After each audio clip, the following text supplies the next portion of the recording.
Олег, ты что, ужин приготовил? Ну да. Я же целый день дома. Так что считай, что мы поменялись ролями. Вот. Я теперь понимаю, что ты каждый раз чувствуешь, когда приходишь домой, и тебя ждет ужин.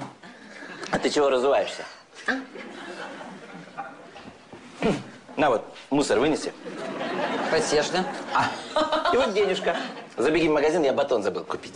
А вообще... И еще ковер. Выбей, пожалуйста. Олег, И квитанция за квартиру. Там до 6, так что ты успеешь.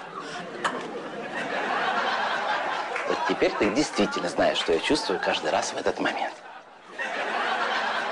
Давай быстрее, остывай.